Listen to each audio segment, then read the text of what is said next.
tous les industriels dans le monde entier, tous les industriels de l'alumine, ont les mêmes problématiques de résidus de bauxite. Ensuite, en fonction de leur localisation, il y a des solutions qui sont plus faciles à mettre en œuvre que d'autres pour traiter ces déchets. Quand vous êtes en Australie, dans un désert au bord de la mer, vous avez une solution facile qui consiste à faire des grandes lagunes. Là, vous avez de la place, personne ne vient vous embêter, ou pas trop. Vous traitez l'eau du lagunage avec de l'eau de mer que vous pompez, vous neutralisez, ce qui se fait actuellement, par exemple, en mer, dans le canyon de la Cassidaigne. On a un traitement par de l'eau de mer, et cette eau traitée, ensuite, vous la repompez en mer, et voilà, c'est facile à mettre en œuvre.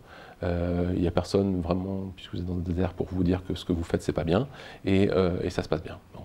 Vous avez d'autres endroits où voilà, il ne se passe rien. Je ne vais pas citer mes confrères là-dessus, mais il y a des pays qui sont beaucoup moins avancés en matière de gestion de l'environnement, et notamment au niveau industriel. Bon. À Gardanne, on a cette chance, en fait, d'avoir une réglementation voilà, qui nous incite à faire beaucoup de choses, et du coup, on est très en avance.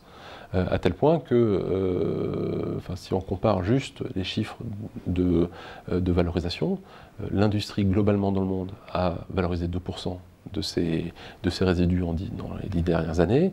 Gardanne, c'est 10%. Bon, ça ne se fait pas comme ça, il faut vraiment se pencher sur le problème. Aujourd'hui, on a vraiment, je pense, une avance par rapport à nos concurrents, y compris européens, à tel point que certains nous demandent comment on fait. Alors, on a eu des échanges historiques avec les Grecs, qui sont aussi assez avancés, mais sur lesquels on a repris quelques longueurs d'avance ces derniers temps, et on va continuer. Mais on a d'autres confrères qui, discrètement, nous demandent effectivement comment on fait telle et telle chose. Voilà.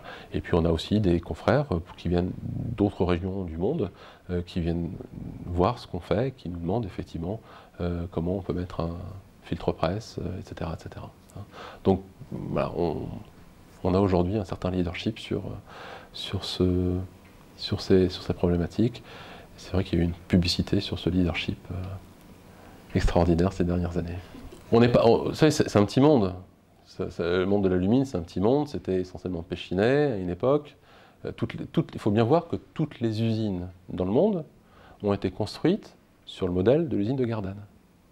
Première usine au monde, c'est Gardanne. Les innovations, elles ont, depuis 100 ans, elles ont été faites, je ne vais pas dire uniquement, mais principalement à Gardanne. Gardanne étant le centre technologique, a été le centre technologique de Pechiney et de Rio Tinto sur l'alumine pendant des décennies. Et donc, effectivement, dans le monde, toutes les usines ressemblent un peu à Gardanne.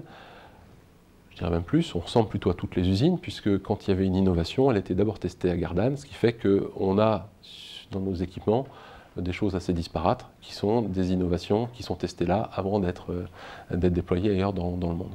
Voilà. Donc, oui, forcément, c'est un petit monde, c'est un monde où on arrive à se parler entre ingénieurs, on ne donne pas tous nos secrets, bien sûr, mais sur des problématiques communes et d'intérêt général, on a tendance à échanger quand même un certain nombre de choses. Et puis on a des fournisseurs qui travaillent pour nous et qui travaillent pour les autres aussi, donc ça facilite ces échanges de savoir-faire.